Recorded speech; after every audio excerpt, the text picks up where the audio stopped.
आज एवढी कामं होती, त्यातल्या त्यात मार्केटमध्येही जायचं. मग सकाळीच पराठ्याचा नाश्ता बनवला. पोट भरून असा पराठ्याचा नाश्ताही झाला होता. मार्केटमधून आल्यावर म्हटलं दुपारच्या जेवणात काय बनवायचं. नमस्कार मंडळी, श्रीदेवी किचन प्रतिभाज रेसिपीमध्ये खूप खूप स्वागत आहे. आज आपण साधी सोपीच रेसिपी यखनी पुलाव बनवतोय. भाताचा एकनेक शीत सुटसुटीत, तेवढाच चवीला भारी, अगदी चविष्ट आणि टेस्टी असा. चला तर मग यखनी पुलाव बनवायला सुरुवात करूया. तर यखनी पुलाव बनवण्यासाठी इथे मी 1 वाटी एवढा बासमती राईस घेतला आहे. तांदूळ जुना असा आहे, मोठा लांब दाण्याचा आणि थोडासा पिवळसर दिसतो असा तांदूळ घ्यायचा. बासमती तांदूळ थोडासा पिवळसर असतो, त्याचे भातही अगदी सुटसुटीत आणि मोकळा असा होतो. तर इथे मी मोठी वाटी भरून 1 गच्च वाटी 1 वाटी एवढा तांदूळ घेतला. वजनी म्हणाल तर 1 पाव किलो एवढा तांदूळ आहे. तांदूळ निवडून घेतला आणि अगदी हलक्या हाताने आपण तांदूळ धुवून घेऊयात. एका खोलगट भांड्यात घालून यात पाणी घातलं. जास्त तांदूळ न चोळता तर अगदी हलक्या हाताने तांदूळ असा धुवून घ्यायचा. 1-2 पाण्याने हलक्या हाताने तांदूळ धुवून यातील पाणी आता निथळून घेऊयात. कुठेही तांदूळाचा जो शीत आहे तो तुटला नाही पाहिजे, म्हणून अगदी हलक्या हाताने तांदूळ धुवायचा. 2-3 पाण्याने तांदूळ हलक्या हाताने धुवून घेतला. आता यात नवीन पाणी घालूयात. तांदूळ भिजेल इतपत पाणी घातलं आणि यावर झाकण ठेवून कमीत कमी अर्धा तास, जास्तीत जास्त 1 तास तांदूळ भिजू देऊयात. आता तांदूळ भिजतोय तोपर्यंत इथे मी चिरण्याचे साहित्य तयार करून घेतले. तर यखनी पुलावसाठी, याची यखनी बनवण्यासाठी इथे मी मसाले घेतलेत. 1 मध्यम ते लहान आकाराचा कांदा असा मोठा जाड फोडींमध्ये चिरून घेतला. कोथिंबिरीची देठं घेतली. 2 हिरवी मिरची, 1 इंच आल्याचा तुकडा आणि मूठभर अशी कोथिंबीर. त्याचबरोबर घेतले आहेत 1 ते 1.5 चमचा एवढे अख्खे धने. सोबतच 1 चमचा एवढी बडीशोप. तर 1 चमचा एवढी ही बडीशोप घेतली आणि अर्धा चमचा एवढी कसुरी मेथी. कसुरी मेथी पर्याय आहे, नसेल नाही घातली तरीही चालेल. त्यानंतर अर्धी लसणाची गाठ. लसूण मोठा होता म्हणून मी अर्धी अशी लसणाची गाठ घेतली. 2 लाल सुक्या मिरच्या घेतल्यात. 1 3 ते 4 लवंगा, 4 ते 5 काळी मिरी, 1 ते 1.5 इंच दालचिनीचा तुकडा, 1 चमचा शहाजिरे आणि 1 चक्री फूल, 2 हिरवी वेलची, 1 मसाला वेलची. शहाजिरे नसेल तर तुम्ही साधे जिरेही घेऊ शकता. आता हे सगळे मसाले यखनीचं पाणी बनवण्यासाठी आपण घेतलेत आणि आता यखनी पुलावला फोडणी देण्यासाठी इथे बघूयात. तर 1 ते 1.5 चमचा एवढे जिरे घेतले. आले लसूणची पेस्ट 1 ते 1.5 चमचा एवढी आणि 1 तमालपत्र. तर साधे जिरे 1 ते 1.5 चमचा एवढे घेतले. आपण शहाजिरेही घेतले आहेत. त्यानंतर पुलावसाठी घेतला 1 मध्यम ते मोठ्या आकाराचा टोमॅटो, 2 मध्यम आकाराचे बटाटे आणि 3 कांदे मध्यम आकाराचे. टोमॅटो हा गावरान आहे, नसेल गावरान तर तुम्ही दुसरा साधा टोमॅटोही घेऊ शकता. आता टोमॅटो आणि बटाटे आपण बाजूला ठेवूयात. आधी आपण यखनीचं पाणी बनवून घेऊयात. तर गॅसवर मी कढाई ठेवून घेतली. ज्या वाटीने आपण तांदूळ मोजून घेतले त्याच वाटीने आता पाणी घेऊयात. तर इथे 1 वाटी तांदूळ होता, त्याच वाटीने इथे मी 2 वाटी एवढं हे पाणी घेतलं. यापेक्षाही अजून थोडं अर्धी वाटी पाणी यखनीसाठी घालू शकता. मी इथे बरोबर गच्च भरून 2 वाटी एवढं पाणी घेतलं कढईत. त्यानंतर इथे आपण घेतला होता तो लसूण आणि 1 ते 2 पाकळ्या अशा थोड्याशा ठेचून घातल्या. सोबतच जे आपण आले घेतले होते ते आल्याचे असे काप करून घेतला. चिरलेला जाडसर फोडींमधला कांदा, हिरवी मिरची, धने, बडीशोप, जिरे, शहाजिरे, लाल मिरची, काही खडे मसाले आपण घेतलेले. यासोबतच कसुरी मेथी घालूयात आणि थोडीशी चिरलेली कोथिंबीर. अगदी खळखळ अशी उकळी आली की चवीनुसार आता मीठही घालूयात. एकदा सगळं हे मिक्स करून घेऊयात. चांगलं हे खळखळ खळखळ असं उकळू द्यायचं. आता तुम्ही पाहू शकता अगदी पाण्याला उकळी आली आहे. आता गॅस मंद आचेवर करूयात आणि मंद आचेवर करून सगळं ढवळल्यानंतर यावर ठेवूयात आता झाकण. आता हे पहा, इथे खळखळ उकळी आली. मी मंद आच केली आणि झाकण ठेवून 10 मिनटं आपण मंद आचेवर सगळे मसाले शिजू देऊयात. यखनीचं पाणी अगदी सुगंधित असं तयार होतं. सगळा घरभर सुगंध पसरतो. 1 ते 1.5 तास घरातील सुगंध कमी नाही होत, एवढा भारी सुगंध येतो मसाल्यांचा. मंद आचेवर मसाले शिजत आहेत पाण्यात, तोपर्यंत इथे आपण कांदा तळून घेऊयात. तळण्याचा कांदा आपण तयार करून घेऊयात. तर इथे 3 कांदे घेतले आहेत मी. ब्रिस्ता बनवण्यासाठी म्हणजे तळलेला कांदा तयार करण्यासाठी कांद्याची वरची साल काढून धुवून घेतले. कांदा थोडा जुना होता तर, आणि त्यानंतर अशी पातळ कांद्याचे काप केले. तर हे एकूण एक कांद्याची पाकळी अशी मोकळी झाली आहे. या पद्धतीने सर्व कांदा आता चिरून घेऊयात. याच पद्धतीने पातळ असा कांदा चिरून घेऊयात.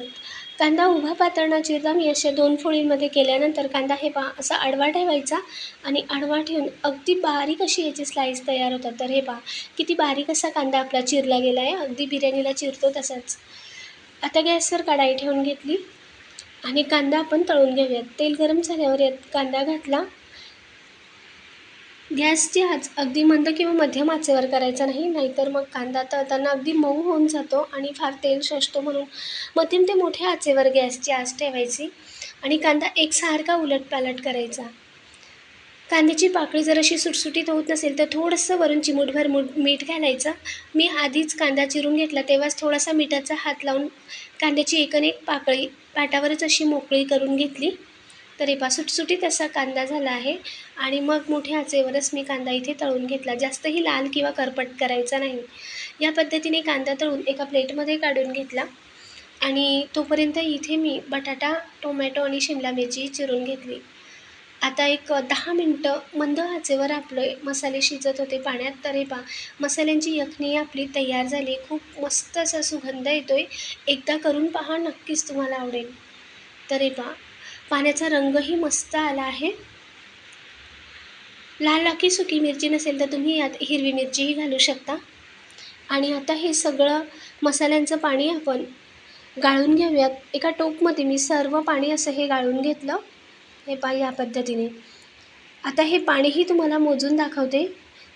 तर आपण 2 वाटी एवढं पाणी घेतलं होतं. मंद आचेवर हे मसाले शिजेपर्यंत सगळं पाणी आटून बरोबर 1 वाटी एवढं राहिलं आहे. हे पहा या पद्धतीने. आता हे पाणी आपण झाकून ठेवूयात आणि जे मसाले आहेत त्यात अजून आपण 1 वाटी एवढं पाणी घालूयात आणि ते सुद्धा मंद आचेवर शिजू देऊयात. असेच मसाले न टाकून देता अजून त्यात म्हणजे आपल्याला अजून 2 वाटी एवढं पाणी लागेल 1 वाटी तांदूळासाठी. हे जे आधीचं चांगलं प्युअर पाणी होतं हे एका भांड्यात काढून झाकून ठेवलं आणि पुन्हा मंद आचेवर जे मसाले राहिले होते त्यात अजून 1 ते 1.5 वाटी एवढं पाणी घातलं आणि मंद आचेवर पुन्हा शिजू दिला आपण जोपर्यंत इथे फोडणी देतोय. तर गॅसवर कढई ठेवून जे आपलं तेल होतं कांदा तळण्याचं तेच मी घातलं. जिरे घातले, आले लसूण पेस्ट, तमालपत्र ते परतल्यानंतर यात बटाट्याच्या फोडी घातल्या आणि मंद ते मध्यम आचेवर चांगलं हे परतवून घेतलं. जिरे लालसर होऊ द्यायचं. चांगली चुरचुरीत फोडणी झाल्यानंतर मगच बटाटा घालायचा. तर हे पहा बटाटाही आपला वरून असा लालसर आणि क्रिस्पी झाला, तेलात तळला गेला. तेव्हा शिमला मिरची घालूयात. त्यानंतर थोडंसं 1 मिनटं परतवल्यानंतर अजून इथे चिरलेला टोमॅटो घालूयात. टोमॅटोच्या अशा मी मोठ्याच फोडी केल्या आणि बटाट्याच्या सुद्धा. अजून काही सेकंद असं परतवून घेऊयात. जास्त मंद आच करायची नाही. आता मध्यम ते मोठी अशीच आच ठेवायची म्हणजे भाज्या मग जास्त मऊ होत नाही किंवा अगदीच शिजत नाही. आणि आता घालूयात यात 2 कुटलेल्या हिरवी मिरचीचा ठेचा. तर इथे मी 2 हिरवी मिरची अशी खलबत्त्यात ठेचून घेतली होती. थोडासा तिखटपणा येण्यासाठी तळलेला कांदा घातला नंतर आणि या भाज्यांपुरतं चवीनुसार मीठ. आपण यखनीच्या पाण्यातही मीठ घातलं आहे म्हणून. आणि सगळं हे एकदा पुन्हा परतवून घेऊयात. कुटलेली हिरवी मिरची, तळलेला कांदा सगळं यात चांगलं परतवून घेऊयात. आणि हे चांगलं परतवल्यानंतर आता यात घालूया आपण मसाल्यांचं पाणी किंवा यखनी. तर हे पहा ही 1 वाटी एवढी यखनी झाली. आणि अजून आपण आता जे मसाले पुन्हा राहिले होते तेही मी शिजवून घेतले. त्याचंही अर्धी वाटी पाणी निघालं. आणि पुन्हा यात आपण अर्धी वाटी साधं पाणी घालूयात. म्हणजे असं 2 वाटी पाणी आपण घेऊयात. 1 तास तांदूळ भिजला असेल तर तुम्ही 1.5 वाटी एवढं पाणी घेऊ शकता. तांदूळ जर अर्धा ते पाऊण तास शिजलं असेल तर 1.5 वाटी एवढं पाणी घालू शकता. तर इथे मी अजून अर्धी वाटी साधं पाणी घातलं आणि त्यानंतर भिजलेले तांदूळ घालूयात. सगळं मिक्स केल्यानंतर भिजलेले तांदूळ घातले. मग 2 वाटी एवढं पाणी घातलं. अर्धा तासच तांदूळ भिजला होता. आणि 2 वाटी पाण्यात आपण पाण्याला उकळी आल्यावर चांगली खळखळ उकळी येऊ द्यायची. तेव्हाच भिजलेले तांदूळ घालायचे आणि तांदूळ सगळे मिक्स करून घेतले मोठ्या आचेवरच. पाणी थोडंसं कमी होतं, पण बरोबर असा हा भात होतो, बरोबर पुलाव होतो. तर हे पहा, मोठ्या आचेवरच केला, गॅस थोडा मध्यम आचेवर केला. यात थोडासा लिंबाचा रस घालूयात. कांद्यामुळे थोडासा लालसर पुलाव दिसतो. लिंबाचा रस घातल्यावर थोडासा पुलावचा रंग फिक्कट होईल आणि चवीलाही छान लागतो. लिंबाच्या रसासोबतच थोडासा वरून गरम मसाला, चिरलेली कोथिंबीर घातली वरून अजून थोडीशी. एकदा सगळं हे मिक्स करून घेऊयात. भाताची शीतं अगदी सुटसुटीत आणि मोकळी अशी होतं, म्हणून पाण्याचा अंदाज आणि प्रमाण परफेक्ट ठेवायचं. म्हणून हे पहा, 1 तास जर तांदूळ भिजला असेल तर 1.5 वाटी एवढं पाणी घ्यायचं. यखनीचं पाणी जर 1च वाटी राहिलं असेल तर अर्धी वाटी पाणी साधं घालू शकता आणि अर्धा तास तांदूळ भिजला असेल तर 2 वाटी गच्च भरून पाणी घालायचं. सगळं मिक्स केल्यानंतर यावर झाकण ठेवून एक 10 मिनटं मंद आचेवर आपण पुलाव शिजवून घेतला. अजून यात थोडासा ओलावा आहे, थोडंसं ओलसर आहे. 10 मिनटानंतर यात मी वरून आता 1 चमचा एवढे साजूक तूप घातले. एकदा सगळं मिक्स करून घेऊयात. साजूक तूप पर्याय आहे, नसेल तुमच्याकडे नाही घातलं तरीही चालेल, पण तुपामुळे अजूनच छान चव येते. आणि सगळं तळापासून एकदा मिक्स करून घेतला. भात आत्ताच आपला शिजला आहे, पण अजून थोडासा ओलसर आहे, म्हणून मी अजून एक 5 मिनटाची याला वाफ देणार आहे. तर हे पहा, मंद आचेवर अजून मी 5 मिनटाची वाफ देऊन घेतली. तर हे पहा, अगदी सुटसुटीत असा आपला हा यखनी पुलाव झाला आहे. भाताची शीतं अगदी मोकळी झाली आहेत आणि सुटसुटीत अशी वरून चिरलेली कोथिंबीर घातली आणि गरमागरम यखनी पुलाव सर्व करूयात. तर तुम्ही पाहू शकता, वाढतानाच अगदी भाताची शीतं सुटसुटीत आणि मऊसूत अशी दिसत आहेत. तयार आहे आपला गरमागरम यखनी पुलाव. आज आमच्याकडे भरपूर असा पाऊस आला आणि दुपारच्या जेवणात आम्ही पुलावच बनवला. अगदी सुटसुटीत अशी भाताची शीतं आणि गरमागरम यखनी पुलाव अगदी टेस्टी असा झाला होता. तर तुम्ही पाहू शकता, हातालाही अगदी मऊसूत भात लागतो आहे पुलाव आणि भाताची जी शीतं आहे तांदूळाची ती सुटसुटीत झाली आहे. अगदी एकन-एक भाताचा शीत मोकळा आणि बटाटासुद्धा पाहू शकता, आतपर्यंत बटाटाही मऊसूत शिजला आहे. पण ह्यात भाज्या जरी कमी झाल्या पण चवीला अगदी अप्रतिम लागतो. एकदा करून पहा, नक्कीच तुम्हाला आवडेल. मुलांच्या टिफिनसाठी सुद्धा छानच होतो, शिवाय कुठल्याही चटणीसोबत खाऊ शकतो. लाईक, शेअर, सबस्क्राईब नक्की करा. कमेंटद्वारेही सांगा. पुढच्या भागात पुन्हा भेटूया. धन्यवाद.